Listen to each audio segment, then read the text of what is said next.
আসসালামু আলাইকুম।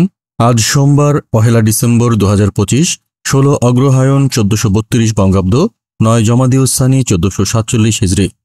স্বাগত জানাচ্ছি আমাদের প্রতিদিনের আয়োজন আজকের প্রধান প্রধান জাতীয় দৈনিক পত্রিকার প্রথম পাতার খবরে। আমার দেশের প্রধান শিরোনাম, ভারত আওয়ামী লীগ হাসিনা জড়িত, তাপস মূল সমন্বয়কারী। এই খবরে বলা হচ্ছে, বিডিআর হত্যাকাণ্ডের প্রতিবেদন পেশ, তৎকালীন সেনাপ্রধান মঈন ইউ আহমেদের ভূমিকা নিয়ে প্রশ্ন। বিদ্রোহের নামে সংগঠিত ঘটনা ছিল পূর্ব পরিকল্পিত ও বর্বরতম হত্যাকাণ্ড। ঘটনার আলামত নষ্ট করার চেষ্টা চালানো হয়। আরও জড়িত নানক, আজম, সাহারা খাতুন, তারিক সিদ্দিক, জেনারেল আকবর। খালেদা জিয়ার শারীরিক অবস্থার কিছুটা উন্নতি, চিকিৎসকদের ডাকে সাড়া দিচ্ছেন, মাঝে মধ্যে কথাও বলছেন। অনিরাপদ সাবমেরিন ক্যাবলের অনুমোদনে চাপ সামিট গ্রুপের। এই খবরে বলা হচ্ছে, নিরাপত্তা ঝুঁকির কারণে আপত্তি জানিয়েছে আমেরিকা, ব্রিটেন সহ কয়েকটি দেশ। প্রকল্পের ব্যয় অত্যধিক দেখিয়ে অর্থ পাচারের অভিযোগ। রক্ষণাবেক্ষণ বাবদ বৈদেশিক মুদ্রার রিজার্ভ থেকে $৬৪ মিলিয়ন খরচ হবে, বৈদেশিক আয়ের সুযোগ নেই। খুলনায় আদালতের সামনে ২ সন্ত্রাসীকে গুলি করে হত্যা। এ খবরে বলা হচ্ছে, অস্ত্র মামলায় হাজিরা দিতে গিয়েছিলেন নিহতরা। সুরক্ষিত এলাকায় হত্যাকাণ্ডে উৎকণ্ঠায় নগরবাসী। দৈনিক ইত্তেফাকের প্রধান শিরোনাম, খুলনায় আদালত এলাকায় প্রকাশ্যে ২ জনকে গুলি করে ও কুপিয়ে হত্যা। এই খবরে বলা হচ্ছে, ভয়ে আদালতে হাজিরা দিতে আসা লোকজনের দিকবিদিক ছুটাছুটি। জাতীয় স্বাধীন তদন্ত কমিশনের প্রতিবেদন, শেখ হাসিনার গ্রিন সিগন্যালে বিডিআর হত্যাকাণ্ড, জড়িত ছিল আওয়ামী লীগ ও বহিঃশক্তি, মূল সমন্বয়কারী তাপস। এই খবরে বলা হচ্ছে, এই ঘটনা নিয়ে অনেক প্রশ্ন ছিল, এখন অবসান ঘটবে বলেছেন প্রধান উপদেষ্টা। সেনাবাহিনী কেন দাঁড়িয়ে থাকলো সেই প্রশ্নও খোঁজা হয়েছে বলেছেন কমিশন প্রধান। খালেদা জিয়ার সংকট এখনও কাটেনি, চিকিৎসকদের ডাকে সাড়া দিচ্ছেন, তরল খেতে পারছেন। চীনা বিশেষজ্ঞ চিকিৎসক দল আজ আসছেন। ডি ক্যাব টকে পররাষ্ট্র উপদেষ্টা, তারেক রহমান ফিরতে চাইলে ওয়ান টাইম পাস দেওয়া হবে। এই খবরে বলা হচ্ছে, কামালকে প্রত্যর্পণের অফিসিয়াল তথ্য নেই। ২-১টি ইস্যুতে ভারতের সঙ্গে সম্পর্ক আটকে থাকবে না। পাকিস্তানের সঙ্গে সম্পর্ক ইচ্ছাকৃতভাবে খারাপ রাখা হয়েছিল। একটি ভোটকক্ষে ২টি গোপন বুথের পরিকল্পনা। ভোট গ্রহণ কর্মকর্তাদের স্থানীয় প্রভাবশালীদের আতিথ্য গ্রহণ ঠেকাতে ভাতা বাড়াবে ইসি। নয়াদিগন্তের প্রধান শিরোনাম, বিডিআর হত্যাকাণ্ডে আওয়ামী লীগ জড়িত, জাতীয় স্বাধীন কমিশনের প্রতিবেদন, হাসিনার ছিল গ্রিন সিগন্যাল, সমন্বয়কারী তাপস। পাল্টে যাচ্ছে রাজস্ব কাঠামো, ভ্যাটে জোয়ার, কাস্টমসে মন্দা, আয়করে পুনরুদ্ধারের সংগ্রাম। পতিত আওয়ামী লীগের টার্গেট ডিসেম্বর। এই খবরে বলা হচ্ছে, দেশকে নতুন করে অস্থিতিশীল করার চূড়ান্ত লক্ষ্য নিয়ে বিজয়ের মাস ডিসেম্বরকে টার্গেট করেছে পতিত আওয়ামী লীগ। এজন্য ৫,০০০ কোটি টাকার একটি ফান্ড গঠন করার জন্য তোড়জোড় চলছে পতিত দলটির মধ্যে। দৈনিক কালবেলার প্রধান শিরোনাম, দায়িত্বের জ্ঞানে দুর্নীতির রুট। এই খবরে বলা হচ্ছে, অর্থ পাচার ও ঋণ আত্মসাতের অভিযোগে দুদকের ২০ মামলা, অনুসন্ধানে নেমে থতমত খেয়ে যাচ্ছেন খোদ দুদক কর্মকর্তারাও। বিডিআর হত্যাকাণ্ডে জড়িত আওয়ামী লীগ, গ্রিন সিগন্যাল ছিল হাসিনার, সমন্বয়ক তাপস।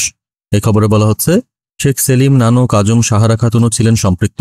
জড়িত ছিলেন সাবেক সেনাপ্রধান ও ডিজিএফআই প্রধান। সেনাবাহিনীকে দুর্বল করে দীর্ঘদিন ক্ষমতায় টিকে থাকাই ছিল লক্ষ্য। খালেদা জিয়ার শারীরিক অবস্থা অপরিবর্তিত, আরোগ্য কামনায় দোয়া প্রার্থনা অব্যাহত। আদালতে হাজিরা দিতে আসা ২ জনকে মাথায় পিস্তল ঠেকিয়ে গুলি করে হত্যা। কোটিপতি নাইম, ৭০ লাখে লিটন। এই খবরে বলা হচ্ছে, বিপিএলের নিলামের আগে বিভিন্ন দলে যোগ দিয়েছিলেন মেহেদী হাসান মিরাজ, মুস্তাফিজুর রহমান, তাসকিন আহমেদ থেকে শুরু করে জাতীয় দলের তারকা ক্রিকেটাররা। সেজন্যই কে কত টাকায় কোন দলে গেলেন সে তথ্য কোনো পক্ষ থেকেই জানানো হয়নি। কালের কণ্ঠের প্রধান শিরোনাম, হাসিনা সহ ভারতীয়রা জড়িত, পিলখানা হত্যাকাণ্ড নিয়ে কমিশনের তদন্ত রিপোর্ট। দলগতভাবে জড়িত আওয়ামী লীগ, মূল সমন্বয়কারী ছিলেন তাপস, জেনারেল মঈনেরও দায় আছে। খালেদা জিয়ার শারীরিক অবস্থার কিছুটা উন্নতি, আরোগ্য কামনায় দোয়া প্রার্থনা অব্যাহত। স্বতন্ত্র সচিবালয় পেল বিচার বিভাগ, সুপ্রিম কোর্ট সচিবালয় অধ্যাদেশ জারি। তারেক রহমান আসতে চাইলে একদিনে ট্রাভেল পাস ইস্যু, পররাষ্ট্র উপদেষ্টার ব্রিফিং। খুলনায় আদালত ফটকে কুপিয়ে ও গুলি করে ২ জনকে হত্যা। গত ১৪ মাসে মহানগরীতে কমপক্ষে ৪৬টি হত্যাকাণ্ডের ঘটনা ঘটেছে। সমকালের প্রধান শিরোনাম, ১,১০,০০০ কোটি টাকা পুনঃ তফসিল চান ২০ ব্যবসায়ী। এই খবরে বলা হচ্ছে, মোট খেলাপি ঋণ ৬,৪৪,৫১৫ কোটি টাকা।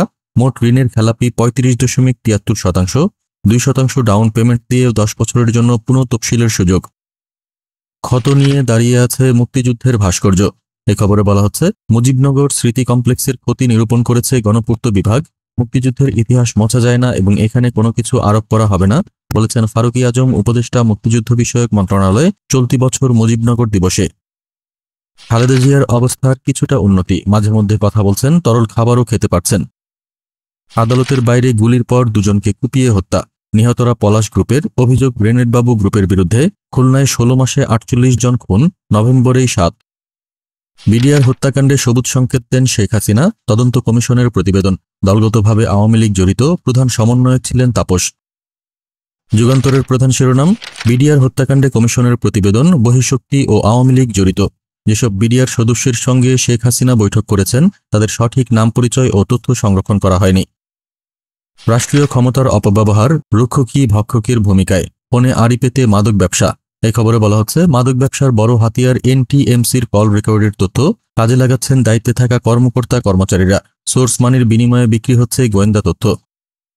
আদালত প্রাঙ্গণে প্রকাশ্যে গুলি করে দুজনকে হত্যা, খুলনার আন্ডারওয়ার্ল্ডে চরম অস্থিরতা।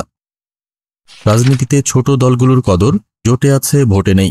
এই খবরে বলা হচ্ছে, ভোটের আগে কদর, পরে খোঁজ থাকে না বেশিরভাগ দলের। পঞ্চম থেকে নবম জাতীয় সংসদ নির্বাচনে ১% বেশি ভোট পায়নি ২৬ দল। ছোট দল নিয়ে প্রধান দলগুলো জোট ভারী করলেও ভোট ব্যাংকে বড় কোনো প্রভাব পড়ে না, মত বিশ্লেষকদের। এই ছিল আজকের প্রধান জাতীয় দৈনিক পত্রিকার প্রথম পাতার খবর। আগামীকাল আবার আমরা হাজির হব নতুন সব সংবাদ নিয়ে। সেই পর্যন্ত দেশজগৎ নিউজের সাথেই থাকুন। ধন্যবাদ।